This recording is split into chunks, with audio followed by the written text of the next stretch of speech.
Varthaman textiles, KPR mills, GHCL textiles, ये हमारे देश की कुछ बड़ी टेक्सटाइल कंपनीज हैं जिनके शेयर्स में ट्यूसडे वाले दिन पॉजिटिव बढ़त होने की बात कही जा रही है। और एक्सपर्ट्स ने इशारा किया है कि ये इस वजह से भी हो रहा है क्योंकि बांग्लादेश एक पॉलिटिकल इंस्टेबिलिटी का सामना कर रहा है। बांग्लादेश जो जाना जाता है अपने कपड़ा व्यापार के लिए, इस वक्त दुनिया का दूसरा सबसे बड़ा टेक्सटाइल इंडस्ट्रीज हब बनकर बैठा हुआ है। 45 बिलियन डॉलर से भी ज्यादा के सालाना एक्सपोर्ट बांग्लादेश करता है।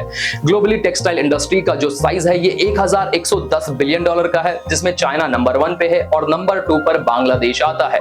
लेकिन बांग्लादेश में पॉलिटिकल इंस्टेबिलिटी काफी बढ़ चुकी है। बता दें आपको कि कपड़ा व्यापार बांग्लादेश के एक्सपोर्ट्स में 80% कंट्रीब्यूट करता है और उसकी जीडीपी में इसका कंट्रीब्यूशन 15% के करीब है। लेकिन हाल फिलहाल में जिस तरह की तस्वीरें बांग्लादेश से आ रही हैं, उसको देखते हुए लगता है कि कई इंडस्ट्रीज और कंपनीज में अनसर्टेनिटी का माहौल है कि क्या बांग्लादेश में वो अपने बिजनेसेस को कंटिन्यू कर सकते हैं।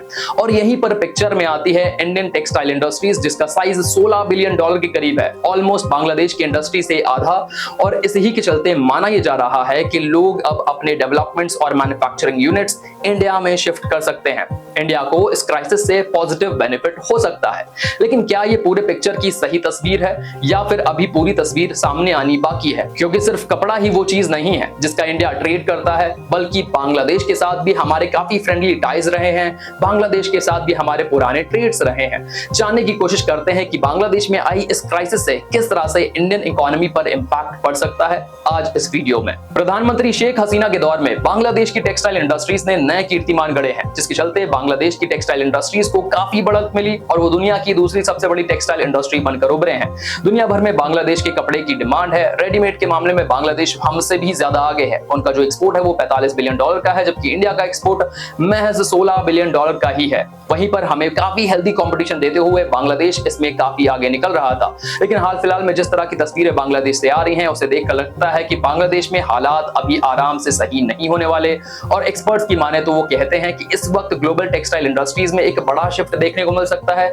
ज्यादातर जो यूनिट्स हैं वो अब इंडिया की तरफ रुख कर सकती हैं, क्योंकि बांग्लादेश के बाद इंडिया एक स्टेबल यूनिट प्रोवाइड कर सकता है। हालांकि confederation of Indian textile industries की सेक्रेटरी जनरल चंद्रिमा चटर्जी इस बात से पूरी तरह अग्री नहीं करती हैं। चंद्रिमा चटर्जी का कहना है कि बांग्लादेश में जिस तरह के हालात हैं उससे इंडिया को सावधान होने की जरूरत है, क्योंकि इंडिया की बहुत सारी ऐसी कंपनीज हैं जिनकी मैन्युफैक्चरिंग यूनिट्स बांग्लादेश में एग्जिस्ट करती हैं और हम सिर्फ टेक्सटाइल की बात नहीं कर रहे हैं। इंडिया से कई ऐसी एफएमसीजी कंपनीज हैं जो बांग्लादेश से मोटा रेवेन्यू कमाती हैं, लेकिन अब उनकी रेवेन्यू में भी भारी इंपैक्ट पड़ने वाला है। मारिको कंपनी का नाम आपने सुना होगा, पैराशूट ऑयल बनाती है। इसके रेवेन्यू का 12% के करीब बांग्लादेश से आता है। वहीं पर पर्ल एंड ग्लोबल कंपनी का भी नाम आपने सुना होगा। इस कंपनी के 25% के करीब रेवेन्यू बांग्लादेश से जनरेट होते हैं। और वहीं पर अदर कंपनीज ऐसी भी हैं जो बांग्लादेश में एस्टैब्लिश्ड हैं और मोटा रेवेन्यू जनरेट करती हैं, जिनके कामकाज पर भारी इंपैक्ट पड़ने की बात कही जा रही है, जैसे कि इमामी, ब्रिटानिया, एशियन पेंट्स, पिडिलाइट। इन कंपनीज के नाम आपने सुने होंगे। इनके भी भारी रेवेन्यू बांग्लादेश से जनरेट होते हैं, यानी कि इन कंपनीज के कामकाज पर भी भारी इंपैक्ट पड़ने वाला है। और वहीं पर इंडिया और बांग्लादेश के बीच में 8 के करीब ट्रेन रूट एग्जिस्ट करते हैं, जिन पर अब बैन लगा दिया गया है, ब्लॉकेट लगा दिया गया है। ना कोई सामान वहां जा रहा है,